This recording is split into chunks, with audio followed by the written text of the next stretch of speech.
to this channel. I'm very glad you're here. This is part 3, I think. This is part 3 of my series on being a student / graduate student in Korea, and especially from the perspective of a student from Madagascar. So information may or may not be helpful for you, but tag along. But yes, last time we talked about, I thought I talked about a lot of things, but in the end, I just talked about getting in a dorm and applying for classes. But today we will share more about academic things, so life specifically as a student, and then part 4 will just be navigating Korea in general as a human being, and that part 4 might go on forever. But I'll see how it goes. I don't know if what I'm going to share can really be helpful or not, but at least I want to explain a little bit what was kind of confusing for me at first. So watch me look at my notes the entire time. Yes, first of all, in Korea, your master's will generally be 2 years divided. It depends on the program, but generally divided within like 4 semesters of about 16 weeks each. Spring semester usually starts beginning of March and usually ends towards the end of June. So it's always around the 20th something June. And then the fall semester start end of August and then end some 20th something of December. Again, it depends on the program and the school, but in AJU GSIS specifically, we're allowed to take up to 5 courses, each of which are about 3 credits, and we are required to take minimum 9 credits or 3 courses. From a Malagasy perspective, well, since I did high school in Madagascar, we don't go by credits, right? And I don't know how it is in university there. But as an undergraduate, you would have 4 years of studies to get your bachelor's, and then as a master's student, you will do 2 years, and then PhD, it depends. I don't know, didn't get there yet. Yeah, so that's how it goes. You have 16 semesters. Just kidding. You have 16 weeks in a semester. And I shared in the previous video about applying for your courses. It's better to know in advance what you want to take and to put your priority first. Try to get that class first. Where to find information on your courses. Again, you can ask friends, or the beginning of a semester, like they should have a guidebook. If you didn't get your guidebook ahead of time, it's somewhere on the website from a previous semester. Or if you're in the dorm and your roommate has one, you can just check that. In GSIS, for example, again, I don't know how many majors we have, but you have AJU University. And then within AJU University, you have the Graduate School of International Studies, which is different from other maybe professional graduate schools or special graduate schools. And then within GSIS, you will have your department. It can be trade, business, or international development. Then you have your major. So it goes more and more specific. And so for each major, there will be a different requirement for coursework.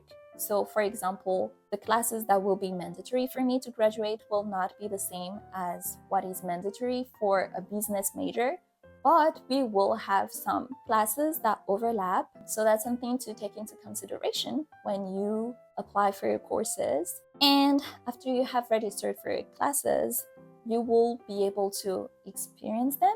You'll go to your classes, and I think within the next week or 2, you're still able to drop or change your courses. So if you were not able to register a course on time, you can pray and hope that somebody dropped their course so you can take their spot.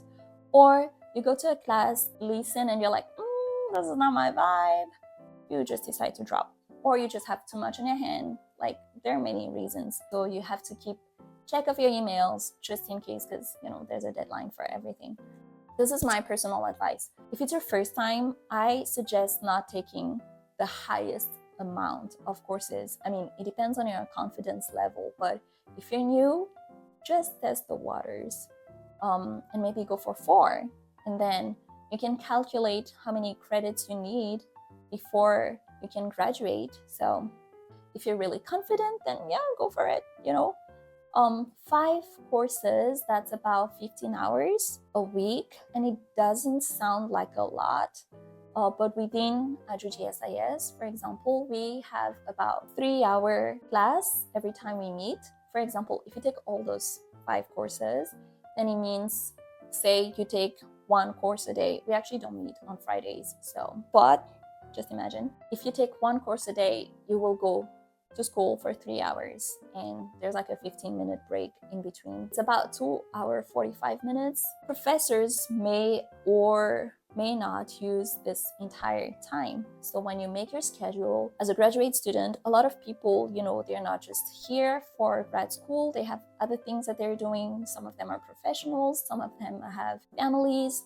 So a lot of students will try to get their courses, like all of their courses, on the same day, which is possible. You could take 3 classes a day, but sometimes because you have mandatory classes and they're not offered on the same day, you can't do that. Now, is it better to take overall a lot more courses or not? It really depends on you and how much you want to learn, but you pay the same amount every semester anyways. So, maybe you want to go and listen to all these classes, but some of them you may not want to get a bad grade. It's possible to audit classes if you talk with the professor beforehand. So one thing I did was, I was really interested in one class, but I knew that I would fail it. Like if I get graded on this. So I talked with the professor. He was very understanding, and I'm not saying everybody will be, but yeah, I just went to classes to listen to the topic. It was not my major, but I really wanted to know. So you could maybe do that too. If you want to get a scholarship, really good grades, more classes, all A+, then there's a good chance you get a scholarship. Now, if you took more classes, but you didn't manage to get like A+ in all of them, there's a chance your grade will be lower than someone who took less classes, and so that's a little bit complicated. So the best option, if you're interested in scholarship, is get A+, and literally that's it. But as I said, there are other opportunities for scholarships in AJU anyways, and there's also the possibility of taking on a part-time job, but that comes later. Know that your first semester you will not be able to get a job. You had to pay for that before coming anyways, and you had to think about that. After your first semester, so after living in Korea for 6 months, you can get a part-time job. And you also want to think about your coursework in a way that you can maybe work within legal boundaries. There's like a limit of hours so you can work a week. I think it's under 20 hours in GSIS. So you have to work around that. Or maybe you're just rich. Then you just do whatever you want. So you took those classes. How is it graded? In Madagascar, we don't do A+. We do usually out of 20 being like the best of the best. Nobody ever gets 20. But in Korea, actually you can find this on the website. A+ is the best. Anything that's above 4.0, that's an A+. A, which is you're good. You're really good. But you're not the best. That's A0. In Madagascar, that would be bien. Yep, around 16 and under. Now, people are used to hear A, B, C, or whatever, and maybe they don't know that there is like possibility of getting a plus, a 0, which is just that letter, or a minus. I don't think we do minuses in GSIS, but there are some places that might. But yeah, so you will be graded on a letter and point system, but the highest is 4.5. That's an A+. That's equivalent to about 95% and above. Whereas the lowest grade you can get is C, is about 70% and above. That's a 2.0. We don't have E's. I don't know why. Somebody explained this to me actually. To pass, you need at least a C. F, you're gonna retake this. To be fair, they're really hard classes. So just because you got F doesn't mean you're dumb. It just means it was really hard. Sometimes, when you come into a new country and you're studying in a language that is not your own, it can be really difficult. So please do not be discouraged if your first semester you get like an F or something like that, but that's how the grading system works. Now, to get these grades, what are you supposed to do? It depends on the professor and their teaching style. But on one hand, everybody in Korea gets graded for their attendance. Meaning, if you don't show up a certain amount of time, you can just fail a class. Like you could have 100 on all your like homeworks and exams, but you did not make it to class, that's just automatic fail. So please go to your classes. There's no mgich in Korea. Yeah, even if you're just gonna go to sleep in that class, that's very disrespectful, but that will still get you a grade and let you pass. You will be graded on your attendance, homework. Some classes are more project-based, some classes are more presentation-based, some classes are more paper-based, so it really depends on the professor. Some people, they will just teach you, check that you get it, but they also think, okay, we don't have time for all of this, so we'll just give you 2 exams and you better take them well. So I don't know what's more comfortable for you, but yes. For your work, feedback also depends on your professors. I have things to say that I will not say now. And then at the end of the semester, you have the chance, the opportunity to evaluate your professors, like just how they lead the class, and if it was offered in English, because this is one of the promises, like clear English, because that's one of the promises of GSIS. You get to do your classes in English.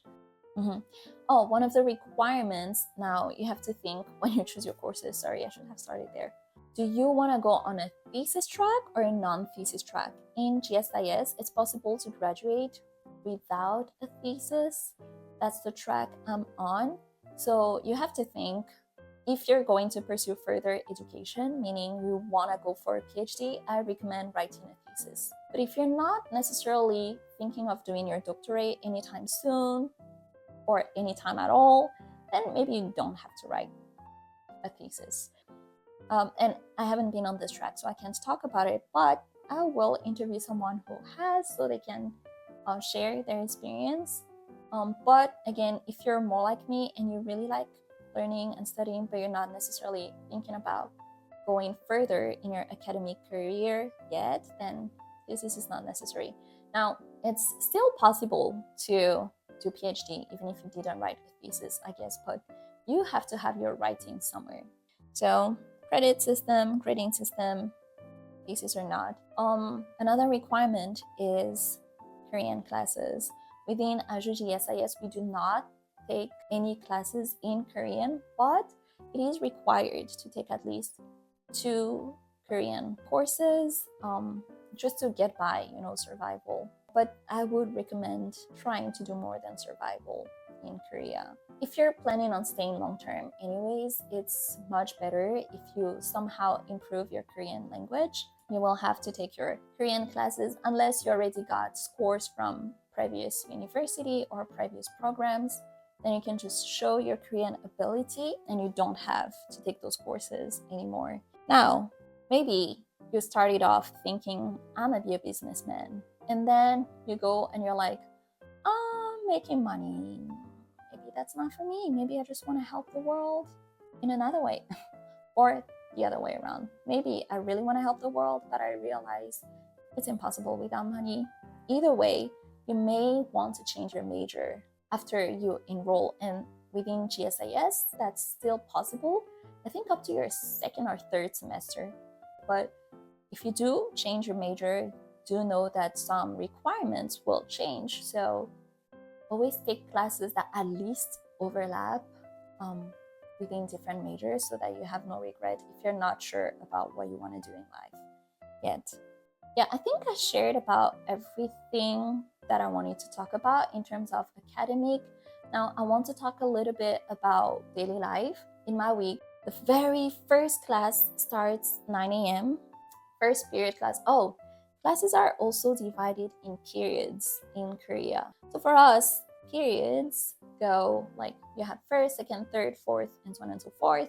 It's usually divided between like it depends. Undergrads have it for 1 hour. Grad school, maybe, because as I said, we have about 3 hours of class. So one period will be about 3 hours. So first period starts 9 a.m. to 12. So the latest class I took ended at 8:45 p.m. You have your first hour And then you have like 15-minute break. You can like go to the bathroom, get coffee, do whatever, and then you come back to class, and then you do the rest of the class, and then you have 15 minutes to move on to your next class, which may happen in a different building or a different classroom. So sometimes you will not have time to eat.